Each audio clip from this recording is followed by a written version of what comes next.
So if the Jewish people is like a woman, you can subjugate it, you can beat it, you can torture it, and it's no threat to you. But if, God forbid, this people will assume a masculine form and will want to stand up for itself and fight back and rebel and go and maybe set up a state or set up an army, that's something we can't have.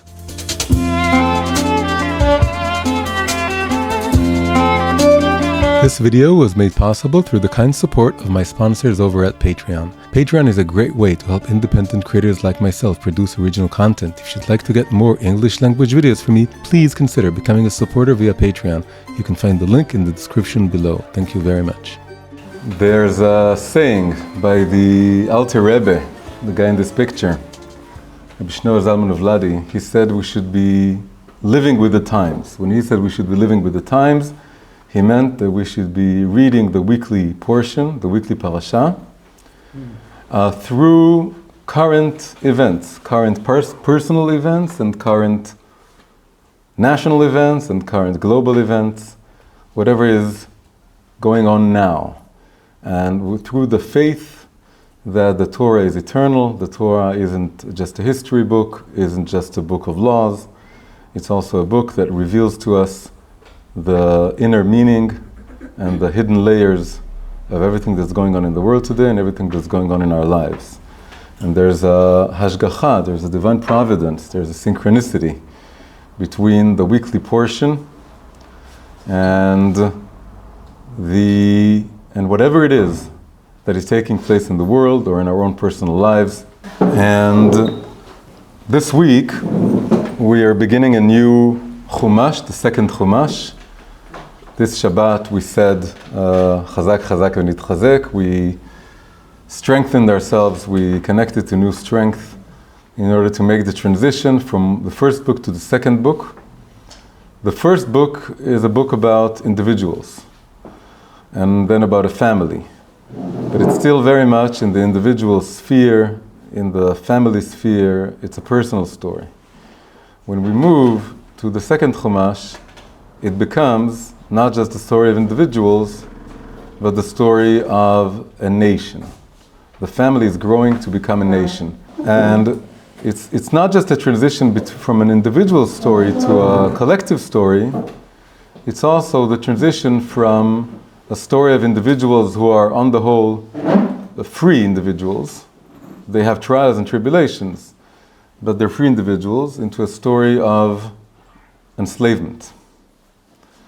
We're no longer thinking just as individuals, we're thinking as a collective, as a Jewish people, but we're not in a state of freedom, we're in a state of exile, and we're in a state of enslavement, and we're far away from our land.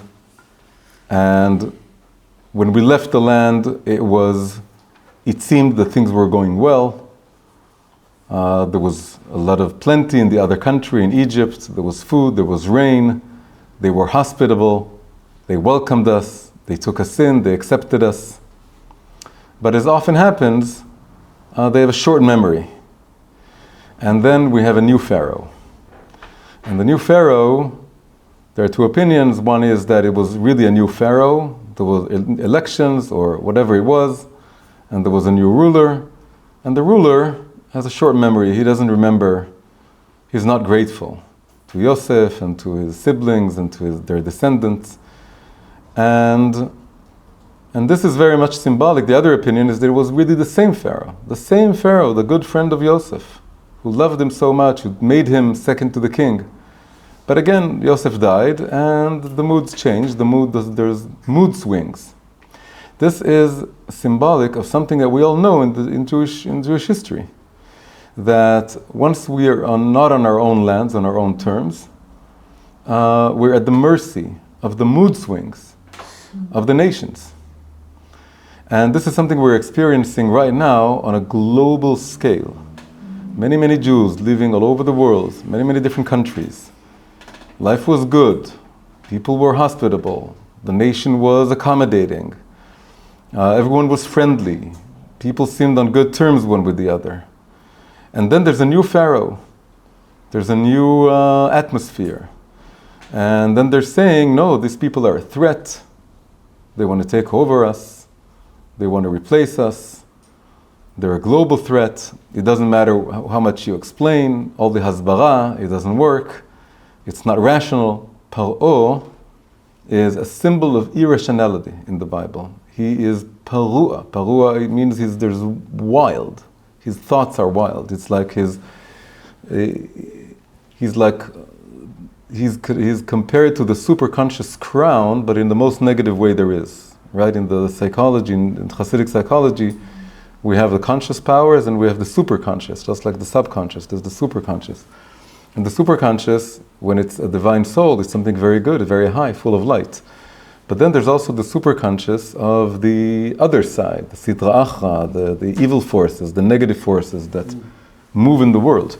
And that means that it's full of hate or full of negativity, but it doesn't make any sense. It's even self-destructive, because Pharaoh is leading his own country to self-destruction, which is what we see now. We see countries in Europe, certain communities in America, that driven by some irrational, inexplicable antagonism to this little people, the Jewish people, where it doesn't make any sense. There's so many atrocities going on in the world, but nobody's paying any attention to them. But people are paying attention to these people, and they're seeing them as a big threat, and they're willing to stand against them and cooperate with their enemies, even if it means putting yourself on a self-destructive course. This is what Pharaoh is doing. So this is history, but this is current events at the same time. So we want to look at some details in this story. We said we're transitioning from the story of individuals in Bereshit to the story of a collective, the Jewish people, as beginning to be a people, formulating the concept of a people in this Chumash. But it's also the story of an individual, who is Moshe. So in the middle of the collective story, we once again have a very, very, very specific individual story about one person, the person who is destined to take the people from slavery to redemption. And this redemption is symbolic of the future redemption. And this individual, Moshe, is symbolic of the potential of each and every one of us. Each and every one of us has a spark of Moshe. The spark of Moshe is the spark of rebelliousness, of courage, of the ability to see what's going on in the world and to take a stance and stand up and oppose it and be able to lead in some way in each one of us in their own sphere of influence. So that's what we want to focus on today, and we want to look at some details and really explore in a deep way and see what is the enslavement and what is Moshe all about and who is helping him on his way and how we can all learn from this to our own generations. So a good way of looking at all of this is trying to figure out what Pharaoh is trying to do. Pharaoh sees the Jewish people as a threat. It doesn't make any sense. They're not a threat. It's not their land. They're not dreaming of this land. They have a legacy. They have a will and testament of Yaakov that he wants to be buried in Eretz Israel. They know that their land is Eretz Israel. They have no desire to take over the world or take over Egypt, but still he hates them. So the first thing he's trying to do is to torture them, to make them suffer. And so he's making them slaves. And it says very clearly, it's leman anoto, in order to torture them and embitter their lives. He doesn't need any slaves. He has enough slaves. What's another evidence that it's not looking for slaves, that again it's irrational, is that he wants to kill specifically the firstborn boys, the sons. If you want a people of slaves, you wouldn't kill the sons. You would kill the women. You would kill the daughters. You would make sure they don't procreate in such a way. But killing the boys, it doesn't make sense if you're looking for slaves. It's just another evidence that he's not looking for slaves. But I want to go deeper than that. Killing the boys, the command to kill the boys, which he's trying to do in two ways. First, by calling on the Hebrew maidservants, Shifra and Pu'ah, and then through the command to simply abduct the newborn sons and throw them into the Nile River. In both cases, he wants to kill the boys. So when you try to look at it from a deeper symbolic way, really what he's trying to do is he's trying to demolish or bury the masculine element within the Jewish people. Meaning, he doesn't care if the Jewish people is effeminate, if it's feminine in nature. That's okay. Jewish women pose no threat, and Jewish femininity poses no threat, and the Jewish people as a feminine entity poses no threat. What does it mean to think about a nation as a feminine entity versus a masculine entity, right? There's a feminine energy and a masculine energy. He's trying to kill the masculine energy. This is a message from the world today and back then, and with something that we as Jews have to figure out what it means. Accepting the Jewish people as a feminine entity means you accept them when they're peaceful and they're accommodating, and they get by in whatever situation you put them in. Because the feminine archetype or the symbol is that it's not trying to fight, it's not trying to overturn anything, it's not trying to, it can get by, it can cooperate, and it's more easygoing. It's more, there's another word that I can't find right now, and that's no threat. And mostly, when the Jewish people are in diaspora, they tend to take on a certain feminine shape or mode of being, which is the mode of being of we're just here to survive and to maintain our Torah. It's like you're building a womb, you're building a little shelter, a little greenhouse to protect our own identity, our own being, and we don't want to pose any threat. It doesn't help them. Because people will still be afraid that one day they'll have some kind of national aspirations. Having a national aspiration, wanting to be independent, wanting to rule, wanting to carry arms, wanting to be not just a feminine kind of entity, which can be, and in fact, what they want is not, they don't just want us to be a feminine entity, they want us to be something like an abused wife. A wife who's subservient, who's accepting, and it's easier to subjugate women. They don't have the strength. It's easier, always has been, to subjugate women. So if the Jewish people is like a woman, you can subjugate it, you can beat it, you can torture it, and it's no threat to you. But if, God forbid, this people will assume a masculine form and will want to stand up for itself and fight back and rebel and go and maybe set up a state or set up an army, that's something we can't have. And so it's tricky because it's easy to say it's not anti-Semitic because it's saying we love the Jewish people as passive, subjugated. We love them. We have always loved them. It's only when they raise their heads and they want to preserve themselves, they want to strike back. They're not willing to be the abused wife anymore, nor they're their own protective husband.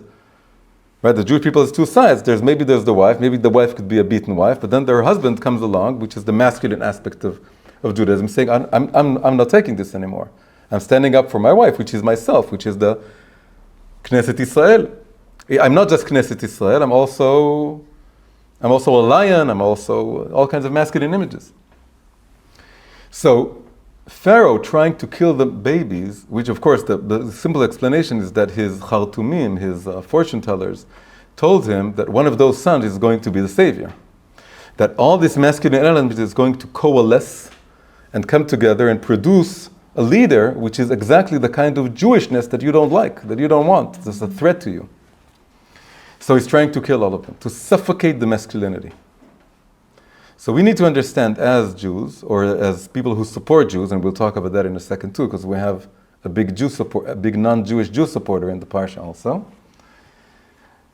We need to understand that this is a message from the world that we need to realize is being sent to us, is being projected all the time, and we mustn't give in to this message.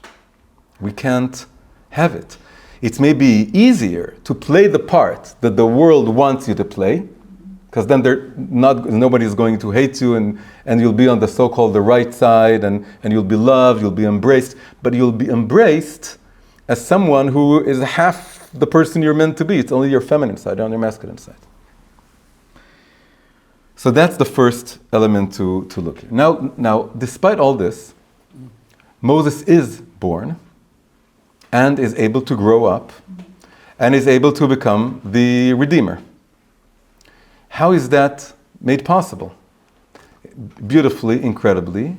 You would think that the story here is, so all the men need to stand up, and all the Jewish men, and Jewish masculinity that's dormant needs to wake up and fight and go. But it's not what's happening. It's a whole bunch of women. There's a whole group of women that help from all kinds of directions for this baby, for the masculine. Why? Because right now the masculine is dormant. We don't know what it's like to be the Jewish people with the masculine energy. We forgot. It's 2,000 years. For them it's a few hundred years. For us it's a few thousand years. It's worse. But it's the same story. It doesn't matter. They forgot, ever since they left Eretz Israel, they forgot what it's like to have the patriarchs. The patriarchs are all gone. Avraham, Yitzchak, Yaakov. And we've also forgotten the patriarchal or the male energy. And so what do we do? So the feminine part of us has to feel that it's incomplete. It's not enough for the Jewish people to be all about just spirituality and love and kindness and acceptance and pacifism and compassion. It's incomplete. It's not the Jewish message to the world. You can't live in such a world. Why, by the way? Because if you live in such a world, then the worst kind of masculine energy will ravage the world. Pharaoh is this kind of masculine, violent, sadistic, coercive energy that needs to be opposed. Moses is going to rise up and stand up to Pharaoh. And it's two men. It's not feminine.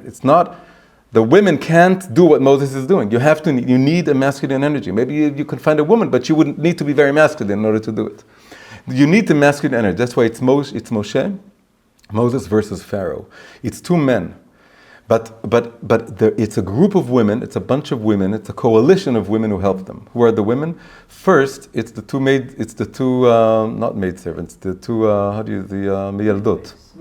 Midwives. I said maidservants before, I meant the midwives. So Shifra and Puah are midwives. This is interesting. Shifra and Puah are Jews, המילדות העבריות, they're Hebrew, but they have Egyptian names. How do we know it's Egyptian names? Because it's very similar to Pharaoh. In Shifra, you have the 3 letters of Pharaoh, and also Puah has 3 letters of Pharaoh. It's the Pei and the Hey, both of them have, and then one has the Ain, one has the Reish. And it's just like you have Pitom and Ramses. When they become slaves, they need to build 2 places. Pitom and Ramses, it's also, you hear Pharaoh, the Pei of Pitom, the Ra of Ramses, it's all Pharaoh, Egyptian sounding names. And it's the same with Shifra and Puah. We have this famous saying that the Jewish people survived because they didn't change their names. But maybe it wasn't so simple. They were part of the culture. But they were loyal to the Jewish people and they didn't cooperate. But you have these 2 midwives and they're standing up. So they're adopting this masculine energy, but it's not enough. Because you need the actual man, the actual masculine archetype to rise. But they're helping him rise. They're standing up, they're lying, they're risking their lives. Then we have, of course, Yocheved and Miriam. There's an opinion in Chazal that it's the same women, that Shifra and Puah are Yocheved and Miriam, but it's not the pshat, it's not the literal reading. So on the pshat level, it's 2 different women. You have this courageous woman, Yocheved. She gives birth to him, she hides him for 3 months, and then she puts him in this casket what is the casket? It's like a prayer. Again, we're powerless, we're weak, but we can pray. And putting the baby in a casket, putting him on the Nile River, it's an amazing image of a prayer. A prayer is when teva is a word, right? So you take the baby, which is the masculine redeemer. Right now it's just a seed, it's just a potential. We don't know what the future masculine Judaism looks like. We forgot it in the Tanakh we had it, but we've lost it. Now in the past 100 years or 70 something years, we're trying to recover go back to a kind of Jewish masculinity, and it's a journey, it's a process. The Zionist masculinity is not exactly Jewish masculinity. It went too much so maybe in the macho direction. And then sometimes it goes all the way back to something very feminine, right? It was called shooting and crying. They call yorim vebuchim, that you fight and then you feel sorry. It's a process of how do we cultivate once again the masculine element, and we're not afraid of it. So she has the baby, the seed. She's putting it in a word, in a teiva, in a prayer, and she's sending the prayer on the Nile River. And she's saying, I don't know what it is yet, but I want to try. I don't want to give up. I can give up. I can let them have the baby, let them kill the baby. I want to make this work. And then you have Miriam, and Miriam is again risking her life because she's running. She's looking after the casket. She's after the teiva. She wants to make sure she's approaching and now we have the fifth figure. The fifth figure, the most interesting one, is of course the daughter of Pharaoh. And this is the most interesting one because she's not Hebrew. She's not Jewish. She's the daughter of this evil patriarch, this evil king, who's behind everything. What does it mean that his own daughter goes against his ruling and cooperates with the Jewish people? She's a tzaddikah, she's unbelievable. So I think it's something very deep to look at. I think Pharaoh's daughter is Pharaoh's heart. Because beneath his own negative masculinity, which is this dominant, non-holy, non-sacred type of, again, forceful, coercive masculinity, there's a heart there, but the heart is buried. He forgot about his heart. But his heart is awakening through the daughter. This is like a symbol of hope that the world will one day be able to change. That although the world may be virulently anti-Semitic and very, very off and crazy and irrational and will go even in a suicidal direction in order to be against us in a way that doesn't make any sense, there's some daughters there or some individual, and we see them today, we love them. They're all those people from England or Australia or from all over the world who come up and they say, I'm against all those demonstrations and all those people who are shouting from the river to the sea and cooperating. They're crazy. They don't know what they're doing. They're bringing in the real enemy and they're pushing away the real ally. And that's like Pharaoh's daughter. So it's something very, very interesting is going on here.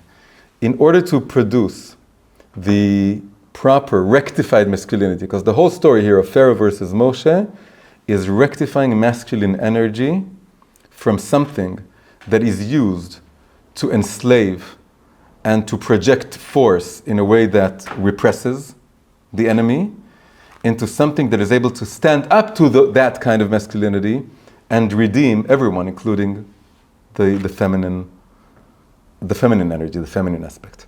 And in order to do this, you need the women or the feminine from all sides, both from the Hebrews and this Bat Paro, and they have to work together. There's another beautiful thing that they're working together in order to ensure that this kind of rectified and balanced masculinity will emerge. Now, Moshe is saved by the daughter of Pharaoh. He grows up in the palace. In a way, he's still in the teiva, still in the casket, still in the ark. Shielded, protected.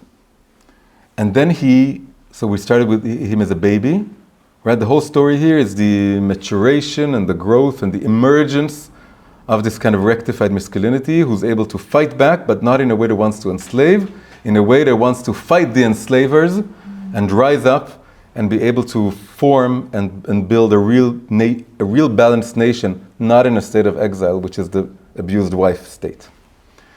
Now he's reaching adolescence. What is adolescence? When he's first coming out into the world. He's coming out into the world and he sees the suffering of his people. This is the waking up or the coming into consciousness of this Jewish masculine archetype. Is that he looks at the world, he sees this injustice, and something awakens within him that he can no longer stand by and watch it happen, and he needs to do something. And the first thing he does is very violent. He sees an Egyptian striking a Hebrew, and something wakes up within him. Some opinions are that he's 20. There's an opinion that he was 12. He sees this, and then there's all kinds of explanations about what he did. He looks both sides, and he strikes him and he kills him. Some say with a tool, some say with his bare arms, some say he just cursed him, just said a word. He used the name of God in some way, and either way, he kills him and he buries him in the ground. Now this is the first thing we know that Moshe, as a person growing up, does, is something very violent. So is this the kind of masculinity we want? That's the big question that is coming up here. So there's all kinds of explanations. They say that when he looked to and fro, he looked in both directions, and he saw that there was no man. It doesn't mean only that he saw that there were no witnesses.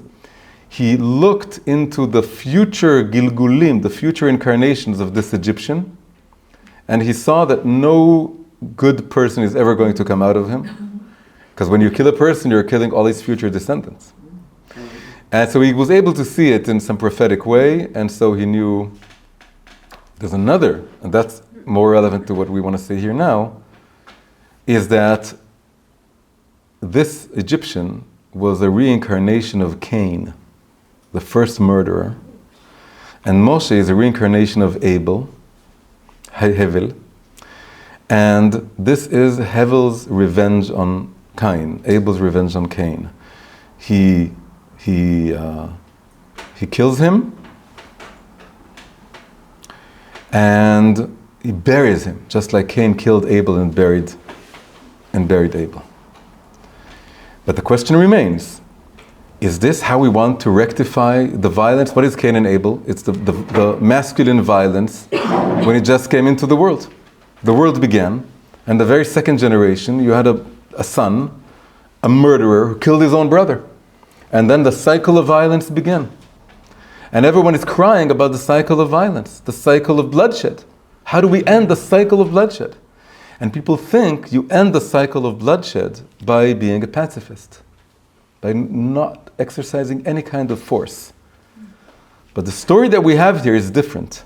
The story that we have here is that the first action that Moshe does, and there is something chaotic about it. There's a principle in Chassidut that every new energy that comes into the world, first it comes in a chaotic version, a tohu version, and only then the lights come into vessels, and we get a rectified version, a tikkun version, right? There's a tohu version and a tikkun version for everything.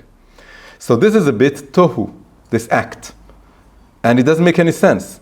And maybe someone will see him, and indeed someone does see him. The next day he realizes that he was spotted. He didn't see anyone, but someone was looking. It doesn't make any sense, but it's something, it comes out of it, it's like an instinct.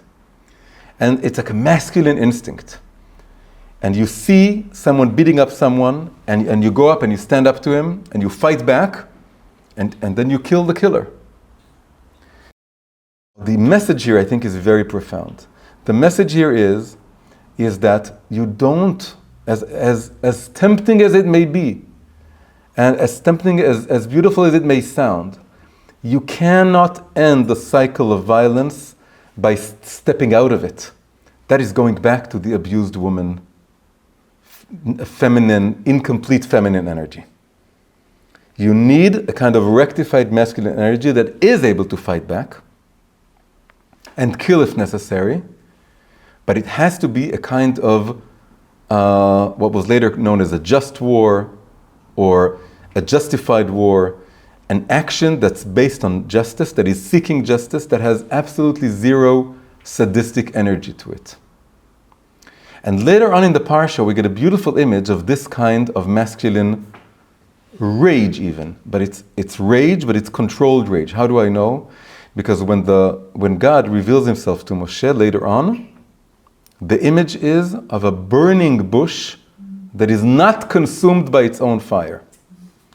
And for me, in this context of this class, the image of a burning bush that's burning and burning and burning, but it's not consumed at all, means it's a very controlled and checked and measured kind of fire.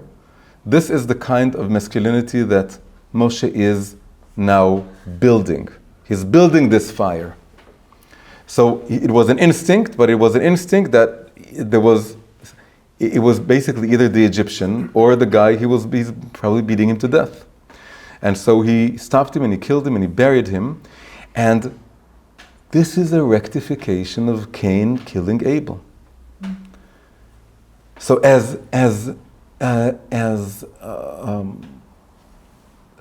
impolitically correct, or as what's the word? It's sorem, you know, that it's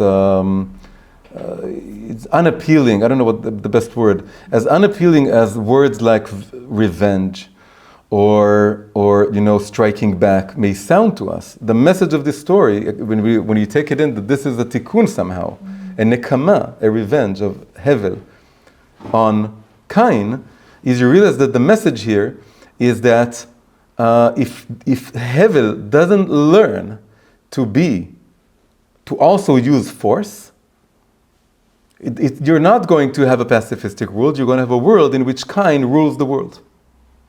If you don't want Cain to rule the world, if you want to rectify what happened back in the beginning of humanity, is that you had this very violent masculine type called Cain, and you had someone who was a peaceful, pacifistic shepherd who would sing songs and roam the fields.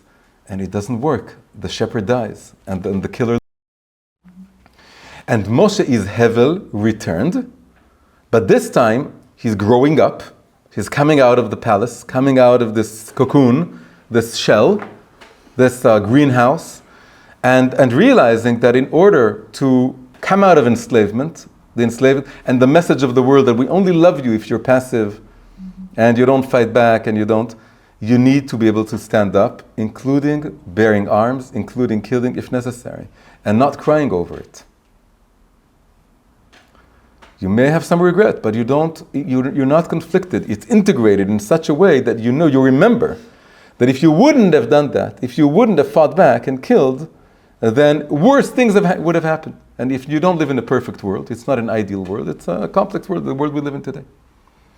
So if you measure in, you factor in then you're able to have a clean conscience, even though your hands are bloodied.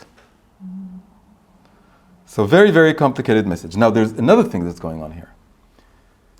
The approach, the pharaohs and the Egyptians, who are totally surprised that a Jew is all of a sudden rising up, because all the Jews they know up until now were those passive Jews who are going, how do you say, katzon latevach, like a lamb to the slaughter. That's what they know. They're saying to the Jews, we loved you as lambs. Why are you all of a sudden wolves or lions? We loved you as lambs. They're saying be pacifistic. There was actually people like this in the world. They said that's the way Jews should be. This is this is a wolf in a sheep's clothing. They're saying this is like a masculinity dressed up as femininity, another current event issue that we won't go into. But it's in the background here. That Pharaoh is saying, I believe in pacifism. And it was always said that he was Paro, which is Pera, it's an evil mouth, but he said Avodat Parech, he spoke in a soft language, Perach. He was soft-spoken, he had feminine words to say, he had a feminine worldview when he spoke, when he gave speeches. And he said, I would love the Jewish people as lambs. But why do you have to fight back? That's inappropriate. But this is, again, he wants absolutely to actualize and manifest his own very vile, very violent masculinity. He just doesn't want anyone else to be that. And so that's another thing we have today. We have this ideology that says, why don't you return your land, stop being conquerors, give everything back, go back, live and let live and all this, and basically evacuate yourself from the river to the sea. And the language is like feminine or peaceful or compassionate, but it's just a hoax, it's just a disguise. This is Pharaoh, who is very coercive and very violent. That's why he's shouting, and he's willing to use violence in his demonstrations and whatever he's doing. And he is willing to support the most violent group in the neighborhood in order to say this. So that's another element we have. Now we have yet another stage. We have two more little things to look at, and then we'll close the whole idea. Moshe does this. He's not caught at that day. But the next day, it becomes more complicated.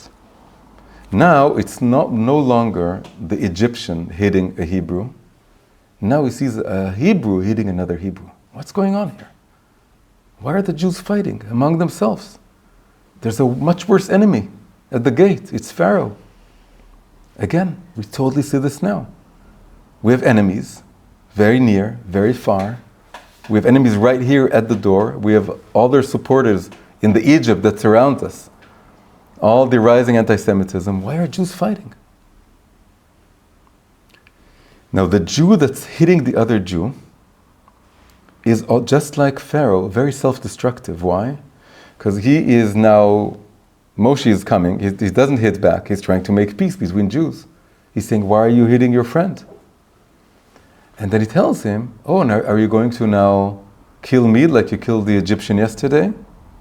And then he goes and tells the authorities. These are Jews, this is a Jewish state of mind that has accepted the exile position so much, has accepted the position of the abused wife, the abused servant, that they're willing to support the enemy and attack other Jews. Attack the Jew that he was just hitting, and then be a moser, a snitch, someone who tells the authorities on Moshe. Now, this is something we all know today. It's totally around today. That we have Jews that are saying, despite everything that's going on, they're saying we are to blame, and then they're willing to justify the enemy and to blame everything that's going on other Jews and to say that the problem is theirs. And this is in the Parsha. We see it so clearly. And Moshe is pleading, why are you hitting them? What are you doing? And they're saying, oh, so now you're the threat. You're the violent one. You killed the Egyptians, so now you're going to kill me. Now you're going to kill Jews also. He was just hitting a Jew. He's creating the infighting between the Jews, but he's blaming it on someone else. So this is internalizing the Egyptian state of mind so much that you're fueling the anti-Semitic environment around you, and you're actually cooperating with suffocating or burying or not allowing the masculine Jewish element to grow and to build up. Why is this? Because it's a state of mind that many Jews have, and I'm speaking from my own experience because I was in that state of mind, as many people were, is that you yourself cannot accept that Judaism will be anything but something very pacifistic and feminine and compassionate and loving, and God forbid ever to carry arms or ever to have blood on your hands in any sort of way, to the point of being self-destructive. Because you're in love with an angelic, sort of pure image of what Judaism, what Jews, even if you don't use the word Jew, maybe you don't like the word Judaism, maybe you think of yourself as just humanistic or a human, whatever it is, but deep down, you feel that as a Jew, you need to be something very tender and very only compassionate. And then they see this Jew yesterday hitting an Egyptian, and they feel embarrassed, they feel threatened. Their own masculinity, Jewish masculinity, is threatened by someone whose Jewish masculinity has awakened. Because they're saying, oh no, could Judaism be also about carrying arms, fighting back, going to our own land, setting up our own kingdom?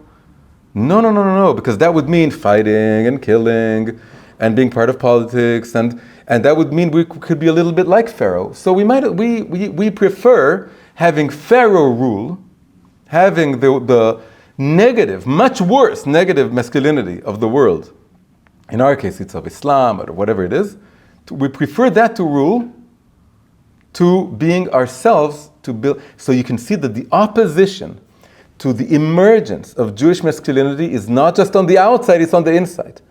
The Hebrew hitting the other Hebrew, and then telling Moses, we're going to tell on you, and actually going and telling on him, to the point that Moses has to run away, persecuting the Jew that is saying we need to be Jewish fighters and we can't be, exiled Jews anymore, Yehudim Galutim. That's the opposition is we've internalized it so much that we are opposing it ourselves. It's a very, very deep conflict within the Jewish people. And so Moshe is running away. Because why? He's just an adolescent. He's just started emerging, but he sees that the opposition is not just on the outside, it's on the inside also. So he says, okay, I'm going to run away. I'm going to go to the desert. And now we see maybe the most perfect image of what differentiates this kind of rectified Jewish alternative to the global, traditional, coercive, repressive masculinity, which is the way Moshe is handling everything that's going on now. Moshe is the epitome of what we call the reluctant leader, or the accidental leader. He doesn't want to be a leader. When he saw the Egyptian hitting the Hebrew, he just reacted. I want justice. I don't want to be famous. I don't want to be a leader. I can't stand seeing that, like October 7th, I can't stand it, to see that this terrible thing is going on. I don't want to be masculine. I don't want to grow up. I want to stay in the palace. But it's impossible. The world does not, God is calling me through the violence of the world. And the fact that there's this rampant, horrible, negative masculinity is telling me that there's no choice. I have to grow up and put on a fist, carry arms, and do something. But I don't want it myself. And so he runs away, and the same thing happens. He comes to a well, he sees 7 women who are harassed by some man. And again, he just goes to their help. He doesn't know that they're the daughters of the greatest priest in the desert, the future, and now he's going to take him in and give him. He doesn't know anything. He just does the right thing. And then he just wants to take care of the flock. And then when God tells him, you're my leader, he says, no, it's not me. It's not for me. I can't do it. They're not going to believe me. I'm stuttering. I'm not. And God has to tell him, to convince him, no, I'll take care of you. You'll have your brother. You'll have me. You'll have miracles.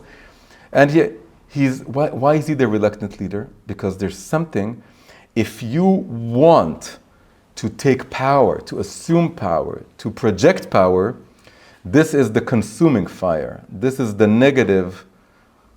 I didn't use this word before, but in Judaism, when we talk about rectified versus unrectified masculinity, there's a word we use, which is circumcised versus uncircumcised. Because men are circumcised when they're babies, and the image of circumcision is the image of refining masculinity. So Pharaoh here is the epitome of the uncircumcised, that is unrefined masculine, that wants power, craves power, is afraid of any potential threat to their power, and is immediately trying to squash it down, to crush the opposition. Moses is the opposite. He is born in the ark of prayer. He is carried by a bunch of women. He is coming from this very feminine, compassionate, womb-like people, very protected. But on the other hand, when he's called upon, he realizes that he accepts the calling. It's hard. He needs some convincing, but he accepts the calling. So it's a reluctant kind of leadership, which is the perfect kind. And that's why he's fire. He's like the sneh. He's like the burning bush. He has this fire of anger. Anger means caring about the world, not being apathetic about the world. There's a good kind of anger. By the way, the month we're in right now, Tevet, every month has a spiritual sense associated with it. And the sense of Tevet is the sense of anger. And the Zohar says there's unrectified anger. This is the anger of Pharaoh. He's very angry all the time, Pharaoh. He's all the time fuming with anger. But that's uncontrolled rage. And the rectification is not being sort of calm and meditative, and because that's going back to the feminine. Is having rectified kind of rage, which is the rage of burning but not being consumed by the fire. Caring about the world and standing up erect and being very manly and leading. And he leaves his wife behind and he goes with Aaron and he faces the negative masculinity. And the women are helping in the background. Miriam is still there and she's going to help with coming out of Egypt, and the women are all giving him, it's like a choir of women behind him. His mother and his sister and the midwives and the daughter of Pharaoh who raised him which is like an alternative mother, they're all behind him, sort of giving him power, but he is rising up and finally facing up to the negative masculinity. And the Zohar says that he's very afraid. That's another sign that this is rectified masculinity. He doesn't know that it's going to work. He feels that Pharaoh is bigger and stronger. And the next parasha, which is the first it's Va'era and then it's Bo, but the word Bo appears also in the next parasha. There's 3 times we have Boil Paro, and Boil Paro means God is telling Moshe, "Come to me, and together we'll go to Paro." We should have been Lech LeParo. Boil Paro means you're not doing it alone. The negative masculinity is the man saying, "I am God." This is Paro who says, "Li ye'ori ve'ani asitini." To me is my river, and I have created it, and I have created myself. This is Pharaoh. This is the way the prophet describes Pharaoh, as he sees himself as God. He wants everyone to bow to him.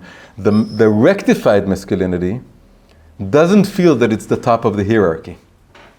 It remembers that God is the top of the hierarchy, and compared to God, we are powerless.